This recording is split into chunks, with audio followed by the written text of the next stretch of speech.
माझं नाव परिधी आहे. माझं लग्न होणार होतं. प्रत्येक मुलीच्या आयुष्यात लग्नाचा दिवस फारच आनंददायक असतो. पण मला माझ्या लग्नामुळे सर्वात जास्त दुःख होत होतं. असं नाही की मला कोणी आवडत होतं किंवा मला या लग्नाची इच्छा नव्हती. पण मुद्दा काहीच वेगळा होता. मला असं वाटत होतं की माझ्या आयुष्यातलं सर्वात मोठं रहस्य माझ्या पतीच्या समोर उघडू नये, म्हणून मी लग्न करण्यास नकार देत होते. पण ज्या मुलासोबत माझं लग्न होणार होतं तो मला खूप आवडायचा. त्याने आपल्या प्रेमाची कबुली कॉलेजमध्येच केली होती. मला त्याचं प्रेम हळूहळू आवडू लागलं आणि आता त्याने माझ्याशी लग्न करण्याचा निर्णय घेतल्यावर त्याच्याप्रती माझ्या मनात आदर आणखी वाढला होता. पण मी काहीही करून त्याच्यावर माझं प्रेम व्यक्त करू शकत नव्हते. मी त्याला अनेक वेळा या लग्नाला उशीर करण्याची विनंती केली, पण तो माझं ऐकायला तयार नव्हता. जगात असे काही लोक असतात जे त्यांच्या प्रेमाला मिळवण्यासाठी कोणत्याही हद्दीपर्यंत जातात. माझ्या पतीनेही मला खूप कष्ट करून मिळवले होते. तो मला खूप प्रेम करायचा, पण मला नको होतं की लग्नानंतर त्याचं हृदय तुटेल आणि तो माझ्याशी द्वेष करू लागेल. पण असं काहीही घडू शकलं नाही. मी कितीही प्रयत्न केला तरीही मी त्याच्याशी लग्नाच्या बंधनात अडकले. आता मला फक्त माझे सत्य उलगडण्याची भीती होती. मी नवरी बनून माझ्या पतीच्या खोलीत बसले होते आणि विचार करत होते की काश आज काही असा अपघात होईल ज्यामुळे माझा पती माझ्या जवळ येऊ नये, कारण मी लोकांच्या समोर माझ्या पालकांची इज्जत गहाण ठेवू शकत नव्हते. माझ्या पतीच्या घरात भरपूर पाहुणे आले होते. सर्वत्र लग्नाचं वातावरण पसरलं होतं. थोड्या वेळाने माझा पती माझ्या खोलीत आला. त्याने माझ्याशी बोलायला सुरुवात केली. मला भेट दिली. माझ्या सौंदर्याची प्रशंसा केली. पण जसा तो माझ्या जवळ आला तसाच ते घडायला लागलं, ज्याची मला भीती होती. आणि हळूहळू माझं रहस्य उघडू लागलं. ही 2 वर्षापूर्वीची गोष्ट आहे. माझ्या संपूर्ण कुटुंबाने माझ्या मामांच्या येथे लग्नाला जाण्याचं ठरवलं होतं. माझ्या परीक्षा चालू होत्या. त्या काळात माझं लग्नाला जाणं अयोग्य होतं, कारण मला माझ्या अभ्यासावर लक्ष देणं आवश्यक होतं. मी नेहमीच माझ्या अभ्यासासाठी खूप गंभीर असायचे. यामुळेच नेहमी चांगले मार्क्स मिळवायचे आणि माझ्या कॉलेजमधील सर्व शिक्षक माझं कौतुक करत असत. माझ्या ह्या कौतुकामुळे माझ्या आईवडिलांनाही मी खूप प्रभावशाली वाटत होते. माझे 3 भाऊ होते आणि मी माझ्या तिघांच्याही एकटी बहीण होती. मी खूप सुंदर आणि तरुण होते. माझ्या विवाहाचे प्रस्ताव येत होते, पण माझ्या पप्पांनी अजून कोणताही प्रस्ताव स्वीकारला नव्हता. कारण मला अजून पुढे शिकायचं होतं. माझे मोठे मोठे स्वप्न होते. मला माझ्या स्वप्नांना पूर्ण करायचं होतं. माझ्या आईवडिलांनीही मला पुढे शिकवण्याची मुभा दिली होती. आमच्या घरात कोणतीही आडकाठीची परिस्थिती नव्हती. मी सुरुवातीपासूनच माझ्या घरच्यांची लाडकी होते. माझा एक भाऊ लग्न केल्यानंतर दिल्लीला गेला आणि त्याने वहिनीला घेऊन तिकडेच राहायला सुरुवात केली. तो आता कधीकधी आमच्याकडे भेटायला येतो. माझ्या इतर 2 भावांचीही लग्न झाली आहे आणि दोन्ही वहिनी आमच्याच घरात राहतात. घरातले सर्व लोक लग्नासाठी बाहेर निघाले होते. माझ्या मोठ्या भावाने मला सांगितले की घराचे दरवाजे नीट बंद करून ठेव. मी दरवाजा आतून लॉक केला होता. सकाळी 11 वाजत आले होते. सर्व लोक रात्री 11पर्यंत लग्नाच्या फंक्शन्समधून परत येणार होते. एके दिवशी मी एकटीच घरात राहू शकले होते. माझ्या घरच्यांचे मन मात्र मानत नव्हते की मला घरात एकटीच सोडून जावे. पण मी त्यांना आश्वस्त केलं की आता मी छोटी नाही, मोठी झाली आहे. तुम्ही घरातून निघून जाल तर मी एकटीच दिवसभर अभ्यास करेल. यामुळे माझा अभ्यासही चांगला होईल आणि घरातले 2-3 कामेही करून टाकेल. रात्रीपर्यंतचीच तर गोष्ट आहे. मी एकटीच राहू शकते. तुम्ही माझी काळजी न करता आरामात लग्नाचा आनंद घ्या. आता मी घरात पूर्णपणे एकटीच राहिले होते. माझ्याकडे मोबाईल होता. माझ्या घरचे सर्व लोक घरातून निघाले. 10 मिनिटांनीच पप्पांचा फोन आला. त्यांनी विचारलं, तू ठीक आहे का? घर नीट लॉक केलं आहे का? काही अडचण तर नाही ना? मी पप्पांना सांगितलं, तुम्ही काळजी करू नका. मी बिलकुल ठीक आहे. उलट घरात बसून अभ्यास करत आहे. पप्पांनी फोन कट केला. 1 तासानंतर ते मामाकडे पोहोचले. त्यामुळे त्यांनी मला पुन्हा कॉल केला आणि माझ्या स्थितीबद्दल विचारलं. मी सांगितलं की तुम्ही वारंवार कॉल करत राहिलात तर ना मी अभ्यास करू शकेल आणि नाही तुम्ही लग्नाचा आनंद घेऊ शकणार. त्यामुळे तुम्ही लग्नावर लक्ष द्या. मी बिलकुल ठीक आहे. काही अडचण असेल तर मी तुम्हाला फोन करेल. अनेक वेळा समजावण्यावरून माझ्या घरच्यांचे फोन येणे थांबले. नाहीतर प्रत्येक अर्ध्या तासाला कुणाचा तरी कॉल येत होता, कारण सर्वांना माझी खूप काळजी होती आणि त्यांच्या फोन कॉल्समुळे मी माझ्या अभ्यासावर लक्ष केंद्रित करू शकत नव्हते. शेवटी मी माझ्या अभ्यासामुळेच लग्नाला जाऊ शकले नाही. सध्या मी माझे लक्ष अभ्यासावर केंद्रित केले होते. संध्याकाळी 5 वाजेपर्यंत अभ्यास केल्यानंतर मी खूप थकले होते, म्हणून मी किचनमध्ये जाऊन चहा बनवण्यासाठी गेले. त्यानंतर काही वेळ आराम करण्यासाठी बिछाण्यावर लेटले. वेळ असाच निघून गेला होता. वेळ जास्त होऊन गेला होता. हळूहळू दिवस गडप होत चालला होता आणि थोडी थोडी रात्रीची वेळ येत होती. रात्रीचे सुमारे 7:30 वाजत आले होते जेव्हा मी माझ्या खोलीत होती. अचानक छतावर कुणाचा उडी मारण्याचा आवाज आला. मी घाबरले की छतावर कोण आला आहे. मग मला लक्षात आलं की छतावर कदाचित मांजर असेल. तीच उडाली असेल. मला इतकं घाबरायचं नाही असं वाटलं, पण घाबरायला तर लागतच होतं, कारण मी घरात एकटीच होते. मी माझ्या पुस्तकांना उघडून पुन्हा अभ्यास करण्यात व्यस्त होऊन गेले. आश्चर्य म्हणजे मला अचानक खोलीच्या बाहेर कुणाची हालचाल जाणवली. माझे तर होश उडाले होते, कारण मला खूपच भीती वाटू लागली होती. हळूहळू पावले टाकत जेव्हा मी माझ्या खोलीच्या बाहेर गेले तेव्हा घरात कुणाची सावली दिसली. मी भीतीने विचारलं, कोण आहे? कोण आहे तिथे? पण मला कोणीच दिसलं नाही. मला असं वाटलं की कदाचित माझीच सावली असावी.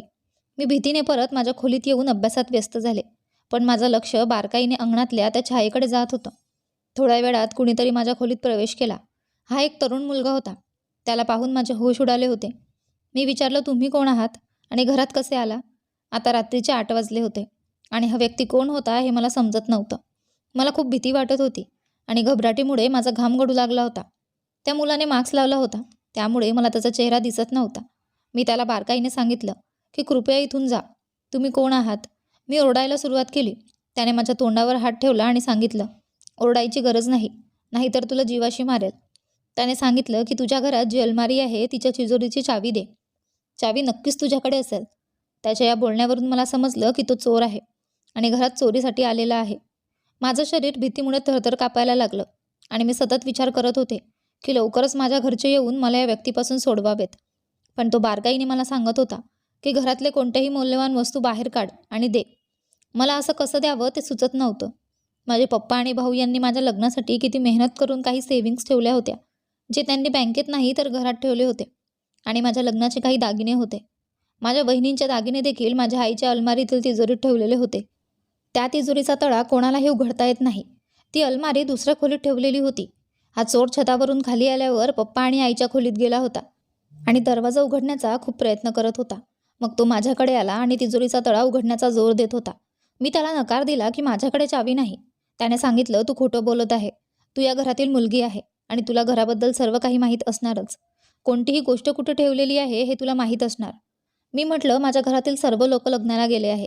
मी खोटं बोलत नाही. ते बाहेर गेले आहेत. त्याने हणसून चाकू माझ्या गळ्यावर धरला आणि विचारलं, आता सांग, चावी कोणाकडे आहे? त्याच्या या बोलण्यावरून मी घाबरले, पण मला त्याला चावी देण्याची कोणतीच हिंमत वाटत नव्हती. त्याने चोरी करण्याचा प्रत्येक संभवत प्रयत्न केला होता, पण माझ्या मदतीशिवाय काहीही शक्य नव्हतं. तो म्हणाला, मला माहीत आहे की तू या घरात एकटीच आहे, कारण अनेक दिवसांपासून मी या घरावर लक्ष ठेवले आहे. आज जेव्हा मला कळालं की घरातील लोक लग्नाला गेले आहेत, घर पूर्णपणे रिकामं आहे. तू लग्नाला गेली नाही, त्यामुळे मी दिवसाच्या वेळी चोरी करू शकत नव्हतो. म्हणून मी आत्ता आलो आहे, ज्यामुळे तुला छतावरून खाली उडताना कुणी पाहू शकणार नाही. तुझ्या घरावर माझी अनेक दिवसांपासून नजर आहे. तुमच्या घराची आणि घरच्यांची संपूर्ण माहिती मिळवल्यानंतरच मी इथे आलो आहे. आता तुझ्या घरचे येण्याआधीच माझं काम झपाट्याने कर, नाहीतर मी तुला जीवित ठेवणार नाही. त्याने माझ्या गळ्यावर चाकू धरला होता, ज्यामुळे मी आणखी घाबरले आणि आता तिजोरीचा तळा उघडण्याशिवाय दुसरा कोणताही पर्याय माझ्याकडे नव्हता. तिजोरीचा तळा उघडून देताना त्याने त्याची बॅग उघडली आणि सगळे दागिने, पैसे आणि वस्तू त्यात टाकू लागला. त्याचे लक्ष या कामातच अडकले होते. मी लवकरात लवकर मोबाईल उचलला आणि पोलिसांना कॉल करण्याचा प्रयत्न केला. त्याने माझ्या हातात मोबाईल पाहिला आणि त्वरित माझ्याकडे येऊन मोबाईल एका झटक्यात जमिनीत फेकला. त्याने माझ्या गालावर जोरात एक थप्पड मारली. मोबाईल जमिनीत पडल्याने तो फुटला. मी रडू लागले आणि विनवणी करू लागले, कृपया हे सर्व काही करू नका. हे सर्व पप्पा आणि 2 भावांच्या कमाईचे आहे. कृपया मला सोडून द्या. तो माझ्या जवळ आला आणि म्हणाला, चोरी करणे हे तर मी करणारच, पण तुला पण लुटणार आहे. तू खूप सुंदर आहे. सुंदर असण्याबरोबरच तू खूप बुद्धिमान आहे. अनेक दिवसांपासून मी या घराच्या मागे लागलो होतो. आज मला इथे चोरी करण्याची संधी मिळाली आहे, त्यामुळे इतक्यात सहजपणे चोरी करून जाणार नाही. माझ्यासमोर अशी सुंदर मुलगी आहे, त्यामुळे मला याचा आनंद घ्यायचा आहे. त्याचे हे बोलणे ऐकून अचानक माझ्या पायाखालची जमीन सरकली आणि मी फाटलेल्या डोळ्यांनी त्याच्याकडे पाहू लागले. मी म्हटले, नाही नाही, मला असे काही करू नका. मी तुमच्यासमोर हात जोडते. त्याने सांगितलं, तू पोलिसांना कॉल करण्याचा प्रयत्न करत होती. तुला माहीत नाही की मी किती शातीर आहे आणि पूर्णपणे योजना करून इथे आलो आहे. तू आणि तुझे संपूर्ण कुटुंब देखील मला काहीही करू शकत नाही. मी हात जोडून आणि रडून त्याला विनवणी करत होते. वारंवार मी त्याला सांगत होते की मला सोडून दे. तुम्हाला जो काही घेणं देणं आहे ते घ्या, पण माझ्या जीवाशी आणि माझ्या इज्जतीशी काहीही करू नका.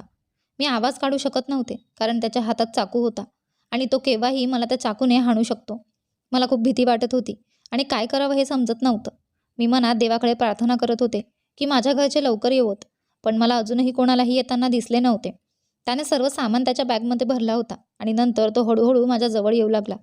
मी म्हटलं, कृपया मला सोडा. तुम्ही सगळं सामान घेतलं आहे. आता तुम्हाला माझ्याकडून काय हवं आहे? तो म्हणाला, मी तुझी इज्जत घेणार आहे. इतकी मेहनत करून इतकी सुंदर मुलगी मी कशी सोडू शकतो? आणि खास करून जेव्हा ती घरात एकटी असेल. मी रडत रडत त्याच्याकडे विनवणी करत होते की असं काही करू नका, पण त्याने माझ्याशी जबरदस्ती करण्याचा प्रयत्न केला आणि तेच घडले. याची कल्पनाही मी केली नव्हती. त्याने चाकूच्या नोकावर माझ्या इज्जतीसह छेडछाड केली. पण त्याचवेळी मी त्याचा चेहरा पाहिला होता. कारण जेव्हा तो माझ्याशी जबरदस्ती करत होता तेव्हा मी स्वतःला सुटवण्याचा प्रयत्न करत होती. माझ्या घरातून बाहेर पडण्याचा प्रयत्न करत होती.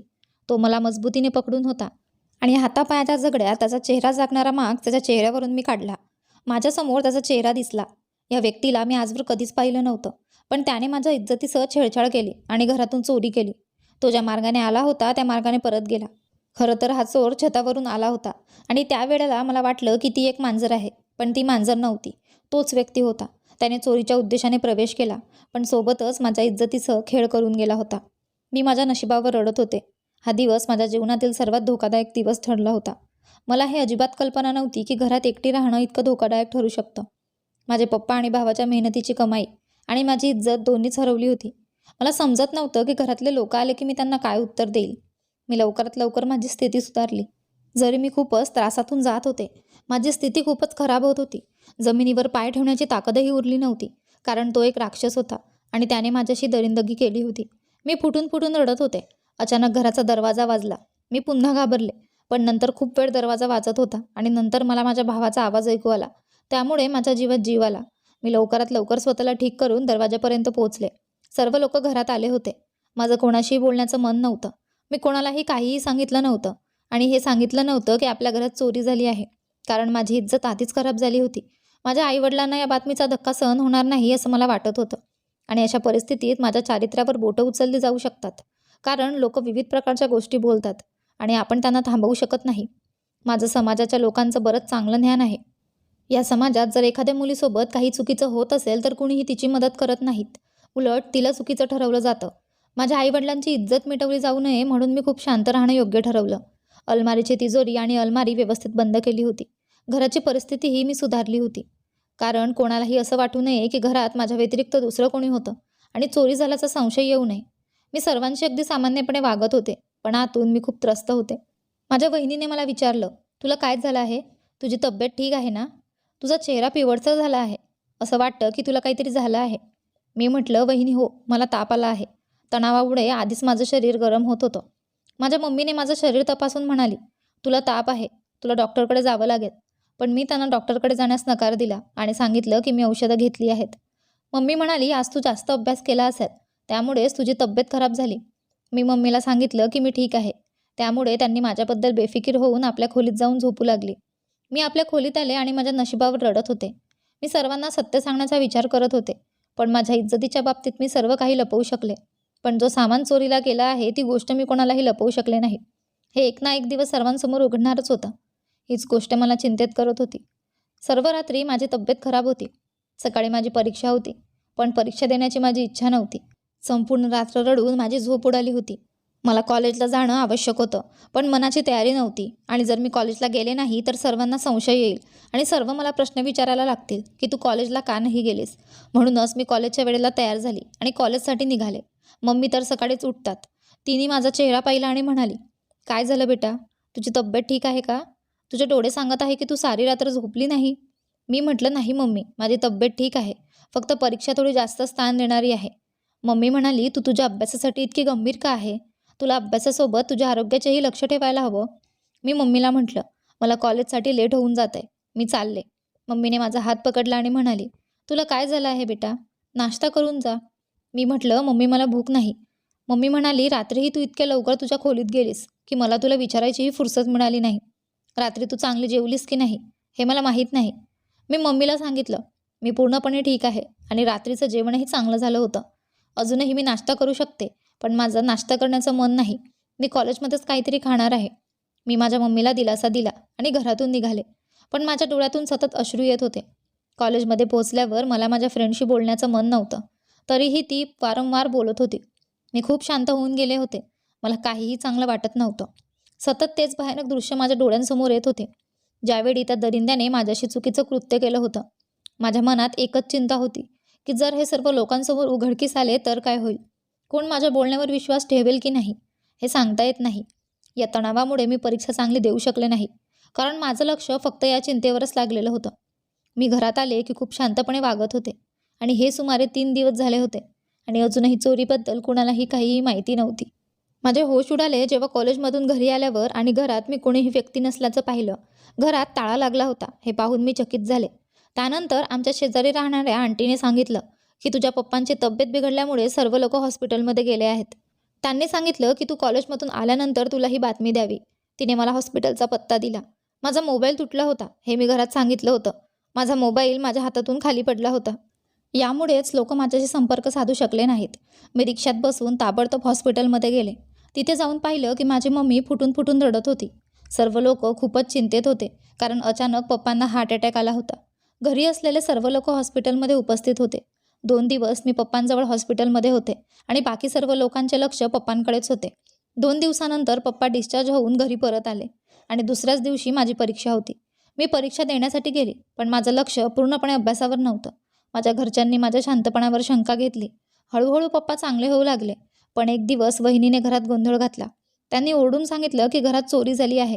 सारा सामान तिजोरीतून गायब झाला आहे. वहिनी ओरडत बाहेर आली आणि सर्वांनी त्यांच्याकडून संपूर्ण माहिती घेतली. वहिनीने सांगितलं की तिजोरीत काहीही उरलेलं नाही, ना दागिने ना पैसे. वहिनीला तिजोरीमधून काही सामान काढायचं होतं आणि बाकी घरच्यांनी ते पाहिलं तेव्हा त्यांचेही होश उडाले. यावेळी मला खूप घाम फुटला. मला समजत नव्हतं की कोणाला काय उत्तर देऊ. मी काहीही सांगितलं तर घरच्यांना कसं सांगावं.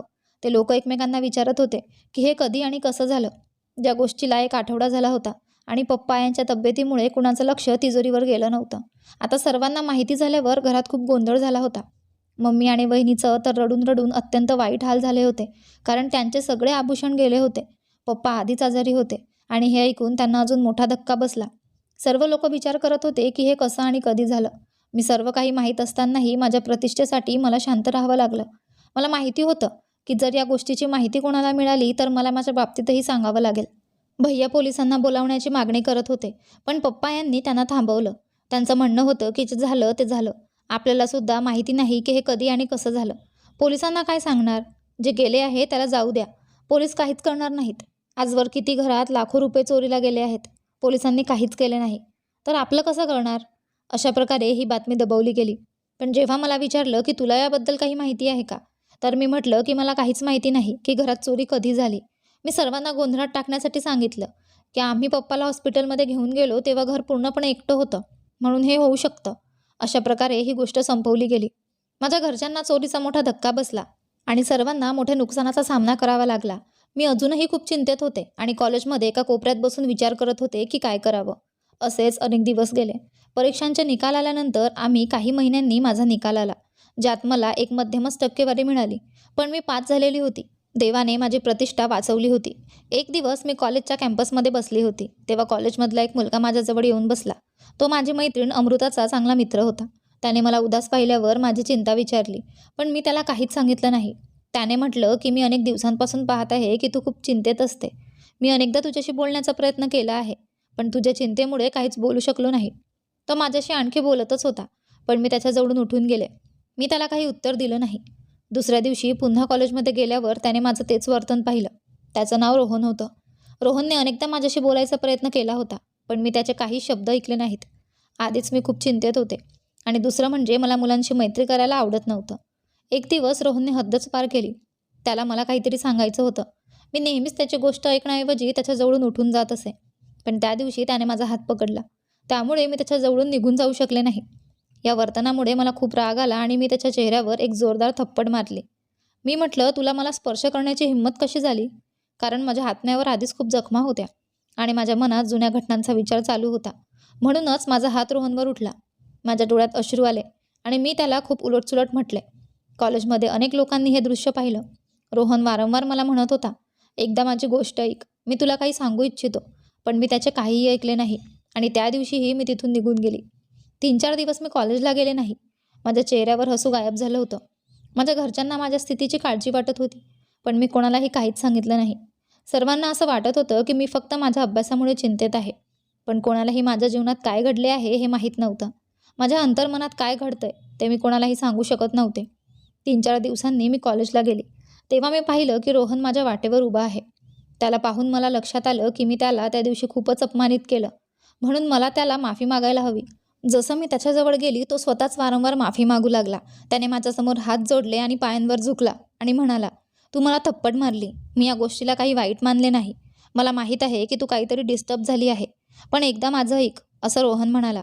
तो म्हणाला की माझी चूक झाली. मी तुझा हात पकडला होता आणि तू बदल्यात मला थप्पड मारली. तू चांगलंच केलं. पण मी तुझ्यावर प्रेम करतो. मला तुझ्या कोणत्याही गोष्टी वाईट वाटत नाहीत.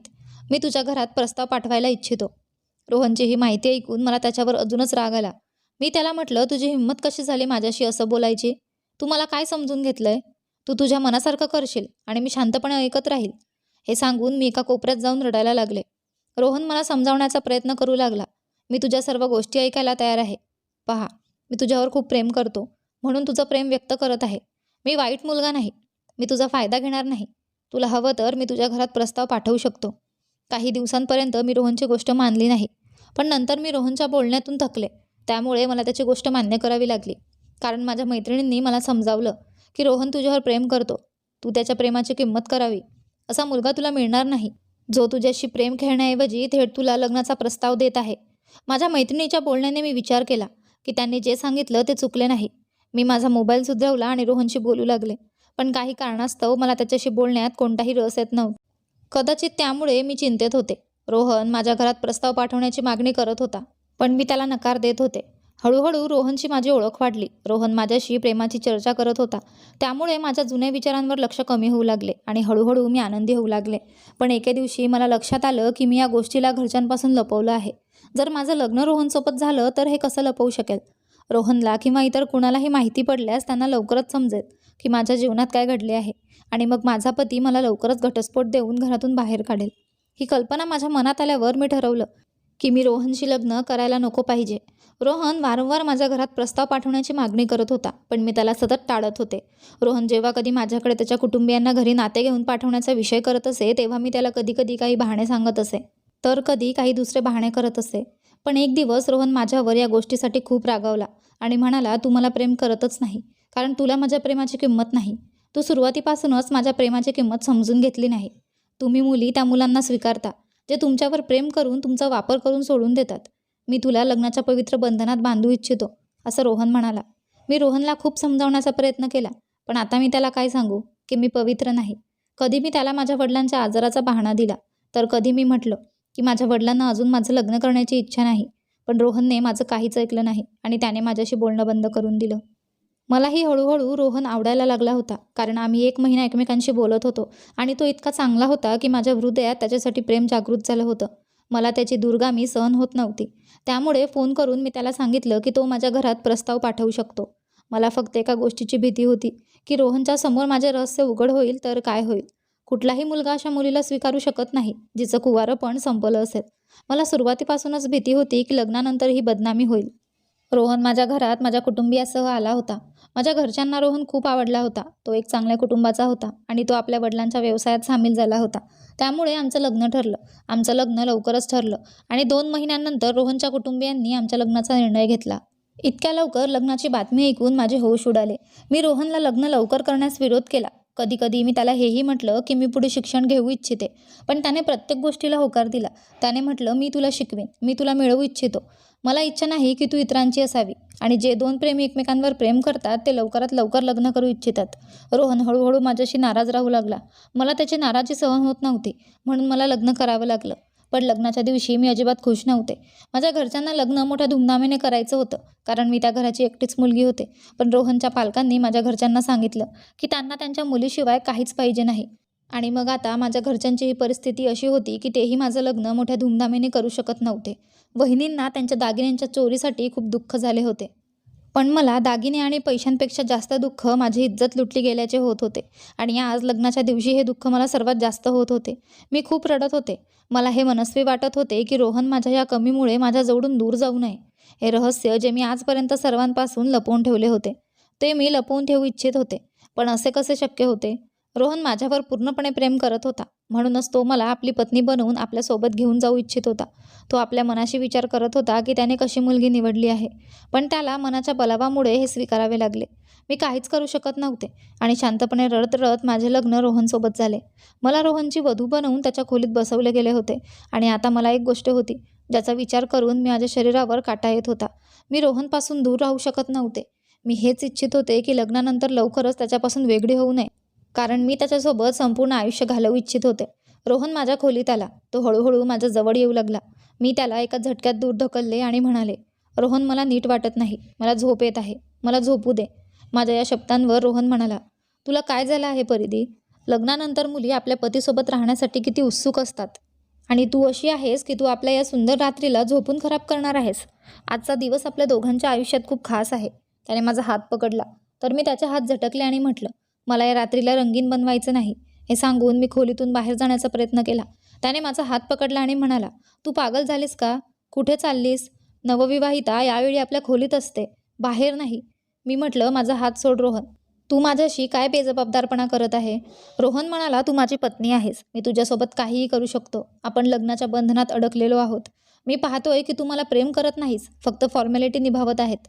जर तुला माझ्यावर प्रेम नव्हते तर तू आधीच सांगायला पाहिजे होते. आणि हेही सांगायला पाहिजे होते की तुला लग्न करायचे नाही. पण तू लग्नाची तारीख कायम टाळत राहिलीस. शेवटी तू कशी मुलगी आहेस? तू अशीच मुलगी आहेस जी धोका देण्यासारखी आहे. तुम्ही लोकांना वापरून सोडून देण्यासारखी आहे. मी खूप चुकीचं केलं आहे की तुला माझी पत्नी बनवून घेतलं. आज तू मला माझे हक्क देत नाहीस. तू कल्पनासुद्धा करू शकत नाहीस की या दिवसासाठी मी किती स्वप्न पाहिली होती. परंतु मला माहीत नव्हतं की लग्नाच्या पहिल्या रात्रीस तू आपलं खरं रूप दाखवशील. रोहनला खूप राग आला होता. रोहनच्या सर्व गोष्टी मी उभी राहून ऐकत होती. रोहन मला माझ्या वर्तनाचे कारण विचारत होता. तू असं का करत आहे? तुझे प्रेम आहे का माझ्यावर? जर तू प्रेम करत नसेल आणि तुला आपले नाते नको असेल तर मी तुला आत्ताच डिवोर्स देऊन घरातून काढून टाकेल. तुला माझी शपथ आहे परिधी. सांग, तुला काय हवं आहे? तुझं आणि माझं काहीही संबंध राहणार नाही. जे तुला आवडेल ते करायला सांग, कारण मला जबरदस्तीच्या संबंधांची इच्छा नाही. मी रोहनच्या बोलण्याने रडत रडत अडचणीत आले. रोहन मला तीव्रपणे पाहत होता. मी रोहनच्या पायावर पडले आणि पाय धरून सांगितलं, रोहन कृपया मला सोडू नको. असं नाही की मला तुझ्यावर प्रेम नाही. मी तुला सोडू इच्छित नाही. तुला माहीत नाही की माझ्या आयुष्यात एक असा राज आहे ज्याने मला खूप त्रास दिला आहे. मी तुला प्रेम करते, पण मी ते तुझ्यासमोर व्यक्त करू शकत नाही. रोहन म्हणाला, तर मग कोणती अशी अडचण आहे जी तुला प्रेम व्यक्त करण्यापासून थांबवते? सांग मला. मी रोहनला वचन दिलं की माझं बोलणं ऐकून तू मला सोडणार नाही आणि मला डिवॉर्स देणार नाही, कारण मी हे नाते गैरसमजामध्येच घालवू शकत नाही. रोहनने सांगितलं, ठीक आहे. तू रडणं थांबव आणि मला सांग काय आहे. मी तुला सोडणार नाही. उलट आपण दोघं मिळून आणि समजून साधून त्या समस्येचं समाधान करू. रोहनने मला बिछाण्यावर आरामात बसायला सांगितलं आणि मला एक ग्लास पाणी दिलं. पाणी पिऊन मला थोडा आराम मिळाला. त्याने सांगितलं, मला सांग काय आहे. रोहनने माझा हात आपल्या हातात धरला आणि मी त्याला सर्व गोष्ट सांगितली की मी कशी घरात एकटी होती आणि एक तरुण घरात घुसला आणि घरात घुसल्यानंतर त्याने माझी इज्जत खराब केली आणि सर्व सामान आणि पैसे चोरून गेला. बदनामीच्या भीतीमुळे मी ही गोष्ट घरच्यांना सांगितली नाही. त्यानंतर मी तुझ्याशी भेटले आणि तू तुझं प्रेम व्यक्त केलं. असं नाही की मी खूप रागीट आहे. हो, पण या गोष्टीने मला खूपच त्रास झाला, कारण लग्नाच्या अगोदरच माझं कुवारपण संपलं आहे. हे कुणालाही माहीत नव्हतं. याच कारणामुळे मी तुला वारंवार लग्नासाठी नकार देत होते. प्रेम तर मी तुझ्यावरच केले, पण मी हा विचार नाही केला की लग्नानंतर जेव्हा तुला हे समजेल की मी कुवारी नाही, तर तू मला घरातून बाहेर काढून टाकशील आणि मला सोडून देशील आणि मग यामुळे माझी इज्जत सर्वांसमोर उधळून जाईल. जी गोष्ट मी बदनामीच्या भीतीने लपवली होती ती लग्नानंतर तुझ्यामुळे सर्वांसमोर उघडून येईल. कारण प्रत्येक मुलाला एक स्वच्छ चारित्र्य असलेली मुलगी आवडते. मी रोहनच्या समोर हात जोडले आणि म्हटलं, रोहन, यात माझी काहीच चूक नाही. त्या घटनेनंतर मी खूपच डिप्रेशनमध्ये गेले आणि ही गोष्ट कोणालाही न सांगण्यामुळे मी आतून घुटत राहिले. आज मी तुला ही गोष्ट सांगितली त्यामुळे माझं मन हलकं झालं आहे. पण कृपया मला सोडू नको. मला लग्नानंतर लवकरच घटस्फोट घेण्याची इच्छा नाही. सुरुवातीला रोहनने माझ्या सर्व गोष्टी ऐकल्या, पण जेव्हा माझी कथा पूर्ण झाली आणि मी फुटून फुटून रडू लागले तेव्हा त्याने माझा हात घट्ट पकडला आणि म्हणाला, तुला काय वाटतं, माझं प्रेम खोकळं आहे का? तू मला जे काही सांगितलं ते नक्कीच खरं असेल, कारण तुझ्या चेहऱ्यावरच्या चिंतेने आणि तुझ्या डोळ्यांतील अश्रूंनी सांगितले आहे की तू खरे बोलत आहे. कोणतीही मुलगी इतक्या खोल गोष्टी सहजपणे सांगत नाही. मी तुझ्यावर प्रेम करतो आणि म्हणूनच तुझ्यावर विश्वास ठेवायला शिकलो आहे. मी तुला कधीही सोडणार नाही. उलट तुला या भीतीपासून मुक्त करीन की मी तुला सोडू शकतो. हेच होत असेल तर तू मला आधीच हे सांगू शकली असती. तुला ह्या प्रकारे भीतीच्या आयुष्यात जगण्याची गरज नाही. मी त्या प्रकारातला नाही ज्यांना शरीराची हवस असते. मी तुझ्यावर प्रेम करतो आणि तुझ्या भावनांची कदर करतो. चांगलं झालं की तू मला सर्व काही सत्य सांगितलं, कारण आपल्या भविष्यकाळाची सुरुवात सत्याच्या बाजूनेच होणं आवश्यक आहे. तू काळजी करू नको. तुझे हे रहस्य आयुष्यभर रहस्यच राहील आणि मी तुला इतकं प्रेम देईल की तू त्या घटनेला विसरून जाशील. आता मी तुझा पती आहे. माझ्यासाठी सर्वात मोठी आनंदाची गोष्ट म्हणजे तू मला मिळालीस. मी आयुष्यभर तुझे खूप चांगलं लक्ष ठेवेन. तुला चिंतित होण्याची गरज नाही. मी तुला वचन देतो की मी तुला कधीच सोडणार नाही. रोहनच्या बोलण्याने माझ्या चेहऱ्यावर हसू आले. आनंदाचे अश्रू माझ्या डोळ्यात होते. रोहन खरोखरच एक उत्तम मुलगा होता. आणि त्याने तसंच माझ्या आयुष्यात वेळ घालवला आणि त्याच्या वचनाचे पालन केले. माझे हे रहस्य आजही रहस्यच आहे. माझ्या पतीने या गोष्टीला रहस्यच ठेवले आहे. कधीच त्याने यावर काही चर्चा केली नाही आणि आजही तो यासाठी प्रयत्नशील आहे की मी या गोष्टीला विसरून जावे. पण मला माझ्या देवावर पूर्ण विश्वास आहे. ज्याने माझ्यासोबत हे सर्व काही केलं त्याच्यासोबत काहीतरी चुकीचं होईलच. त्याला देवाच्या न्यायाने सजा मिळेल. कारण काही गुन्हे असे असतात की ज्यांना माणसांनी केलं तरी त्याला त्या गुन्ह्याची शिक्षा मिळत नाही, पण वरच्या जगातल्या देवाच्या न्यायाने शिक्षा मिळते. मी माझ्या आयुष्यात माझ्या पतीसह खुश आहे, पण मला पूर्ण विश्वास आहे की ज्याने माझ्यासोबत हे सर्व काही केलं तो खुश राहणार नाही आणि त्याला त्याच्या कृत्याची सजा मिळेल. आशा करते की तुम्हाला आमची कथा आवडली असेल. कथा आवडली असेल तर व्हिडिओला लाईक करा आणि चॅनलला सबस्क्राईब करा आणि हो, नोटिफिकेशन बेल दाबा जेणेकरून पुढील व्हिडिओची अपडेट तुम्हाला आधी मिळेल. धन्यवाद.